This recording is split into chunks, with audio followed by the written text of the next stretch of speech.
यामध्ये चोरी, जबरी चोरी, mobile snatching, chain snatching, motorcycle चोरी आणि फसवणूक, बतावणी किंवा बॅगमधून सोने चांदीचे दागिने चोरी करण्याचे गुन्हे दाखल होते.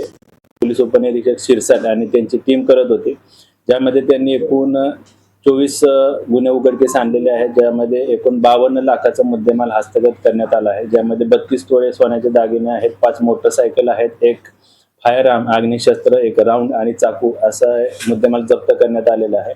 ज्यामध्ये 2 पुरुष आरोपी आणि 2 महिला आरोपी यांना अटक करण्यात आलेली आहे. यामध्ये एकूण 5 चेन स्नॅचिंग, 5 मोटरसायकल चोरीचे गुन्हे, 4 मोबाईल स्नॅचिंग, एक फायर आर्म आणि इतर 9 चोरीचे गुन्हे असे एकूण 24 गुन्हे उघडकीस आलेले आहेत.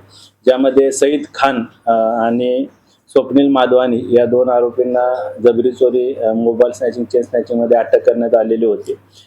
या दोन्ही आरोपींवर पूर्वी सईद खानवर 12 गुन्हे आणि स्वप्नील माधवानी याच्यावर एकूण 10 गुन्हे दाखल आहेत. त्याचबरोबर कोठडी आजपर्यंत आहे. त्याचबरोबर 2 महिला आरोपी, एक संगीता आहेत, त्याचबरोबर कोठडी आजपर्यंत आहे. त्याचबरोबर 2 महिला आरोपी, एक संगीता पिटकर आणि सुरेखा गायकवाड या सध्या न्यायालयीन कोठडीमध्ये आहेत.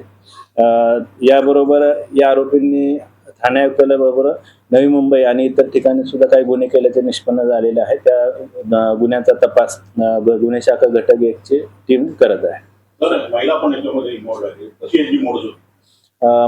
महिला 2 आरोपी आहेत. या बस स्टँड परिसर असेल किंवा इतर मार्केटच्या परिसरामध्ये बॅगमधील सोने चांदीचे दागिने असतील, मोबाईल असेल किंवा इतर मौल्यवान वस्तूंची चोरी करायची. तर कशा प्रकारे टार्गेट सेट करायचे आणि कशी म्हणजे टार्गेट असायचा आणि कशी मोडस होती? हे जे सईद खान आणि स्वप्नील माधवानी आहेत, हे जबरी चोरी करत होते, चेन स्नॅचिंग आणि मोबाईल स्नॅचिंग. त्याचबरोबर संगीता पिटकर आणि सुरेखा गायकवाड या गर्दीच्या ठिकाणी गर्दीचा फायदा घेऊन त्यामुळे अजून आरोपी निष्पन्न होण्याची शक्यता आहे. त्याचबरोबर अजून देखील काही गुन्हे उघडकीस येण्याची शक्यता आहे.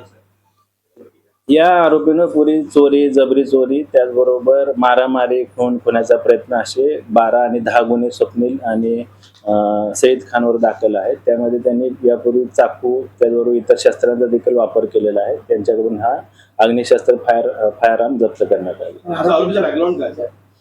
सईद खानवर एकूण 12 गुन्हे दाखल आहेत यापूर्वीचे. चोरी, जबरी चोरी, मारामारी, खुनाचा प्रयत्न आणि स्वप्नील माधवानीवर 10 अशाच प्रकारचे गुन्हे दाखल आहेत.